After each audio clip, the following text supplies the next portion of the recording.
Hello दोस्तों, आज की इस डार्ट कोडिंग वीडियो के अंदर हम बात करने वाले हैं फॉर लूप के बारे में, जिसके अंदर हम सीखेंगे ट्रेडिशनल फॉर लूप, यानी कि कुछ इस टाइप का स्ट्रक्चर होता है उसका।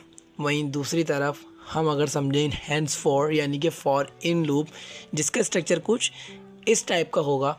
तो इन दोनों को प्रैक्टिकली परफॉर्म करने के लिए हम चलते हैं जी VS कोड स्क्रीन की तरफ। हम लोगों के लिए भाई ये VS कोड स्क्रीन ओपन हो चुकी है। तो हमने यहाँ पर दो लिस्ट को क्रिएट करा हुआ है, एक स्ट्रिंग की है, एक इंटीजर की है। तो हमने सबसे पहले स्टार्ट करेंगे ट्रेडिशनल फॉर लूप से। तो ट्रेडिशनल फॉर लूप बनाने के लिए हमने सबसे पहले लिखना है फॉर, एंड हमने यूज़ करना है स्मॉल ब्रैकेट्स। स्मॉल ब्रैकेट्स के अंदर हम एक वेरिएबल क्रिएट करेंगे, एक कंडीशन लगाएंगे और एक लॉजिक छोटी सी, यानी कि इंक्रीमेंट की या डिक्रीमेंट की।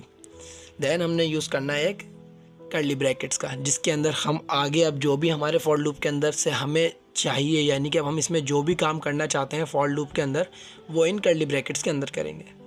ठीक है जी। तो हमने एक वेरिएबल क्रिएट किया integer i equal to 0। Then अब अगली कंडीशन, अगला जो भी हम इसमें यूज़ करते हैं, यानी कि हम अगर कंडीशन लिखें या कोई इंक्रीमेंट या डिक्रीमेंट की लॉजिक लगाएं, सबसे पहले हमने उसमें सेमीकोलन ऐड करना है। देन अब हम कंडीशन यूज़ करेंगे। सो हमने लिखा भाई i लेस देन, मुझे भाई इस एज वाली जो लिस्ट है ये, मुझे इसके सारे के सारे एलिमेंट्स को प्रिंट कराना है। तो मैं यहाँ लिखूँगा एज की डॉट लेंथ।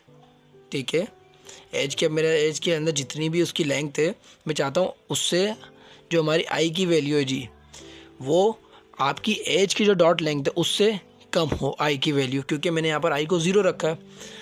उतने टाइम तक हमारी ये वैल्यू चलेगी, यानी कि रन करेगी। अच्छा जी, अब इसके आगे हमने सेमीकोलन फिर लगाया। अब हमने लगा दी एक इंक्रीमेंट की कंडीशन, यानी कि आई में प्लस प्लस। ओके, देन अब हमने सिर्फ प्रिंट करना है। प्रिंट हमने करा। अगर मैं सिर्फ यहाँ पर आई को प्रिंट करता हूँ तो ये जितने भी आई की वैल्यूज़ होंगी सिर्फ मुझे वो प्रिंट करके ला देगा।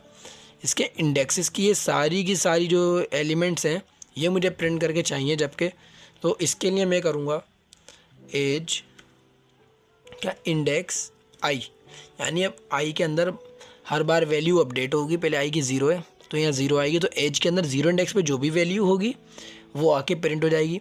देन यहाँ से इंक्रीमेंट हुआ, अब आई की जो वैल्यू होगी वो 1 हो चुकी होगी। फिर यहाँ से इंक्रीमेंट होगा, फिर आई की वैल्यू जो होगी वो अपडेट हो चुकी होगी। यानी ये एक बार आई की वैल्यू उसने 0 ली, कंडीशन चेक करी, उसमें इंक्रीमेंट करा बाद के लिए। आई प्लस प्लस हमेशा आई की वैल्यू बाद के लिए अपडेट कर चुका होता है। ठीक है, देन उसने यहाँ पे प्रिंट करा। इस तरीके से लूप वर्क करता रहेगा जब तक उसकी कंडीशन फॉल्स नहीं हो जाती। ठीक है जी। तो हमने इसको रन करा। टर्मिनल में इसका आउटपुट कुछ हमें लिस्ट के अंदर जितना डेटा है वो सारा देखने को मिलेगा। तो जैसा कि हम देख सकते हैं 1 6 9 7 8 2, ये सारा डेटा हमारी लिस्ट का है। ठीक है, कि सारा लिस्ट का डेटा हमारा यहाँ पे प्रिंट हो चुका है।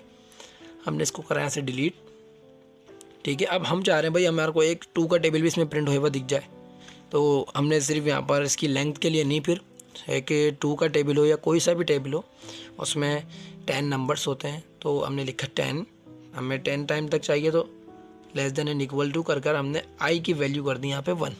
ठीक है, क्योंकि हमेशा कोई भी टेबल हो 1 से स्टार्ट होता है और 10 तक जाता है। तो हमने 1 से लिया। देन अब 2 का टेबल के लिए हम छोटा सा एक फॉर्मेट बनाते हैं जो लगे पूरा एक टेबल बना रहे हैं। हमने लिखा 2 स्टैरिक, ये एक सबको अभी एक स्ट्रिंग जो है वो गेट कर रहा है। अगर से हमें किसी की ओरिजिनल वैल्यू को यूज़ करना है, हम उसके लिए यूज़ करेंगे $।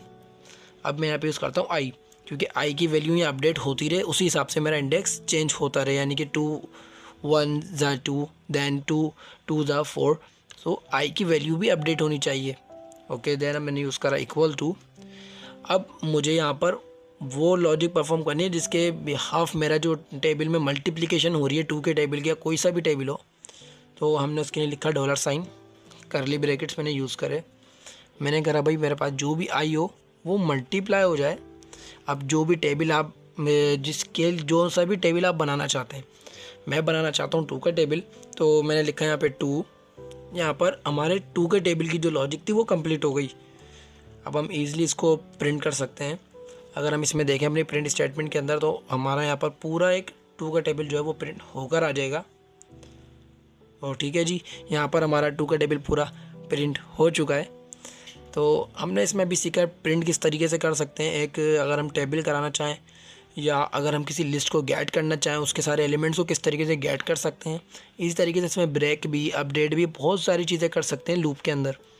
सो आप लोग इसके साथ खेलें, ये बहुत कुछ लूप करते हैं काम। आप इसके अंदर कोई भी चीज़ को ब्रेक कर सकते हैं, अपडेट कर सकते हैं।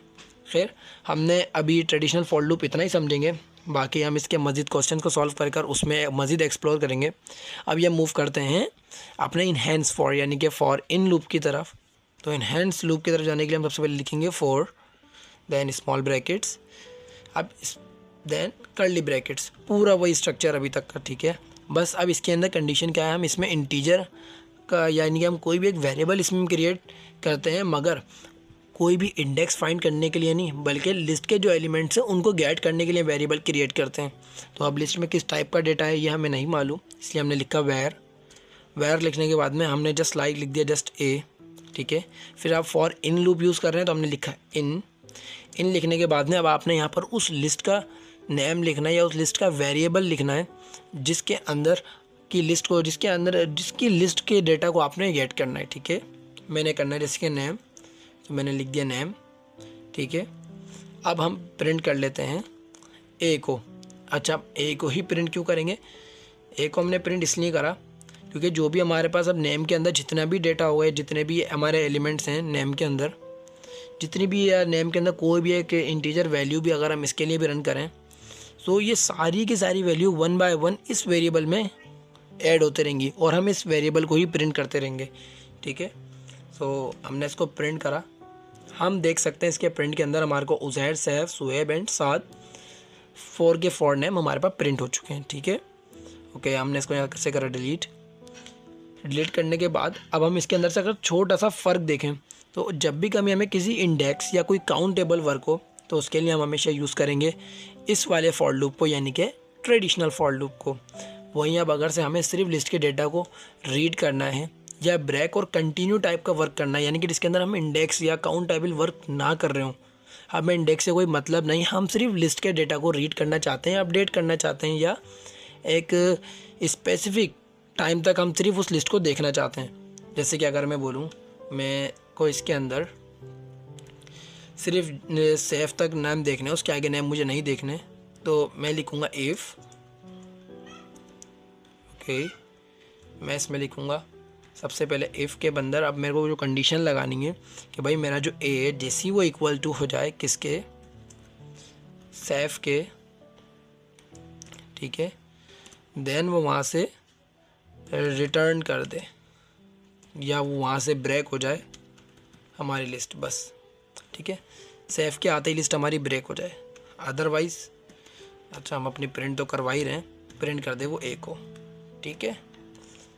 तो अब अगर से हम इसका आउटपुट देखें, अब जो फॉर इन लूप का हमारे पास आउटपुट होगा वो पिछले वाले आउटपुट से थोड़ा अलग होगा। पिछले वाले का जो हमारा आउटपुट था उसमें सब आ गए थे, इसमें देखें सिर्फ उज़ैर आ गया, क्योंकि हमने जो कंडीशन लगाई उसके हमने कह दिया जैसे सेफ़ के बराबर हो जाए हमारा ए, यानी ए के अंदर जैसे सेफ़ आया उसने इसको कंडीशन चेक करी, ट्रू हो गई, उसने फ़ौरन लूप ब्रेक कर दिया, प्रिंट भी नहीं करा ए को, यानी कि सेफ़ को उसने प्रिंट भी नहीं करा।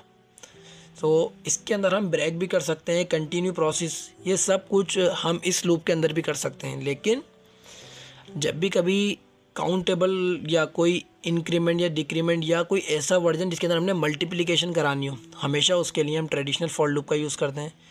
वहीं अब अगर से हमें सिर्फ डेटा को रीड करना हो, अपडेट करना हो, उसके लिए हम इस वाले फॉर लूप को यूज़ करते हैं, यानी कि फॉर इन लूप को।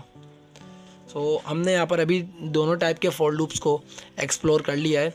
एंड थर्ड वन एक और हमारे पास फॉर ईच जो है, फॉर ईच वो लूप नहीं है, वो लिस्ट का एक बिल्ट इन मेथड है, इसलिए मैंने उसको भी इस लूप वाली कॉन्सेप्ट के अंदर मैंने उसको नहीं लाया हूँ। उसकी एक अलग वीडियो बनाऊँगा। वो सिर्फ एक लिस्ट का बिल्ट इन मेथड है, वो वर्क एक लूप की तरह करता है, मगर वो एक लूप नहीं है। लूप के अंदर सिर्फ यही दो कॉन्सेप्ट हैं, एक traditional for loop, second one for in loop. तो ठीक है जी, मिलते हैं नेक्स्ट वीडियो में।